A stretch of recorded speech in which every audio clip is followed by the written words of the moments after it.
Telo mago mopogore opogore owuok oko kendo gikwedo kanyo monj mago ma itimo e rombego mago mag siasa, ka bende giwacho ni monj maket koda mago gin mago ma bende duoko piny Kenya chien. Jotelo ma kamago ne loso kama bende ne otelnegi kod Laktar Fred Matiang'i. This, and let me tell the country today something that people probably don't know.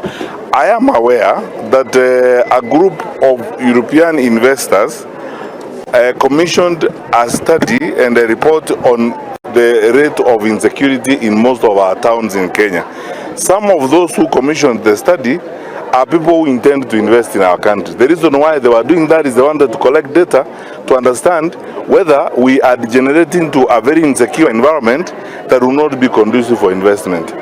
I have seen that report, and it doesn't look good for the country, because it basically confirms what we all know, that the rate of crime is going through the roof and it is at an unprecedented level.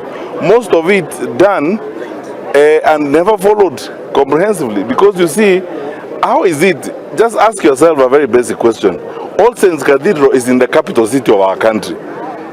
How can people beat up the thugs, criminals, beat up people even into All Saints Cathedral in the capital city of our country? How can that happen? I don't understand whether our leaders have a sense of shame. It is very humiliating for our country to see those kinds of things we are seeing. Because we can have political differences will not end even after the elections next year. We are a democracy. We will always argue. We will always have differences of opinion. But we should manage ourselves responsibly.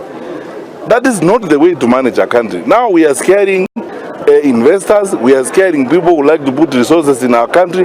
How on earth are we going to generate employment if we don't manage these things? And you cannot tell me, I have been a minister of security, you cannot tell me that the elaborate security infrastructure we have in the country does not know what is going on. Somebody is looking the other way, and that nonsense is going on around. So what Kenya needs, and I keep going back to this, and as Kenyans we go to elections next year, what this country needs is decisive courage to clean up this mess, so that our country goes back to what it's supposed to be.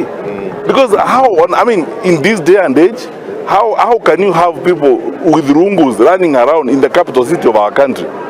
And how do you hope to attract investors and people to come and put resources in your country, visitors, and so on? And what crime have they done? Just to discuss a bill which is before Parliament that is going to their elected representatives. I mean, even if you have serious problems with comprehension, don't you see we have a problem? And that's why we are saying that I want us to go over these things very slowly. Our leaders need to understand they're getting us to a point where we don't want to go to, and no Kenyan wants to go there. And there is no amount of political difference that will justify that kind of behavior. I mean, so what? You will have your own view, I'll have my own view, we are in different parties, and Kenyan, and you have a right to disagree. So these are the issues that we have, and this insecurity has to be addressed. If it's not addressed, I've said this before, and mark my words, most of these leaders here, Kinakioni and the others, are experienced politicians. The countries that have gone down the dogs have started like this. It is by design to cause fear. It is by design to intimidate Kenyans and to begin to instill fear so that people don't express themselves. I was in Kisi last week. The kind of madness going on there is shocking. Elected leaders, an elected leader like an MCA, elected, is attacked by thugs in broad daylight. 7 days later, when I went to see him in Oslo, the county police commander had not been there. 7 days later, and all that is happening at the county headquarters. What would the county commander be doing better than going to see that guy who has been attacked, who is in Oslo, and looking for those thugs in a small place like that? Do you want to actually tell me that our police service with its capacity cannot root out this? Ask me, I was the minister before. This is nothing. I mean, we have a very elaborate security infrastructure in the country, from Yumbakumi, assistant chiefs, all the way, sub-county security committees, county security committees, regional security committees. We have sufficient capacity to deal with this. The fact that it's not being dealt with is deliberate. Including the finance bill that have been done in this country, have been punitive to Kenyans. The one that was it's now on the table in Parliament is no different. The fact that Kenyans are not demonstrated does not mean that they have accepted the budget. It is a demonstration that they have given up on this government.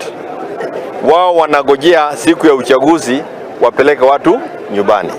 They made up their minds. It is upon us in the opposition to organize ourselves so that we do not let them down. But there is nothing to celebrate in the finance bill, in the budget that is before Parliament. Of goons, you know, we were told back in 2022 ya kwamba sisi tumefanya makosa, we elected watu wa wash na we also elected goons. Ile bunge iko na chiefs wa goons. So when you start complaining about goons, now some goons are already members of Parliament, it's a very dangerous life that we are having as a country. And for us to get ourselves out of that mess, we need to be very careful as to how we vote come 2027. It is a very embarrassing thing. Countries like even Ethiopia is suffering because of the issues of goons. But all said and done, we have to deal with the issues. We have to deal with the issues of leadership on the floor and outside for us to be able to deal with the issues of goons.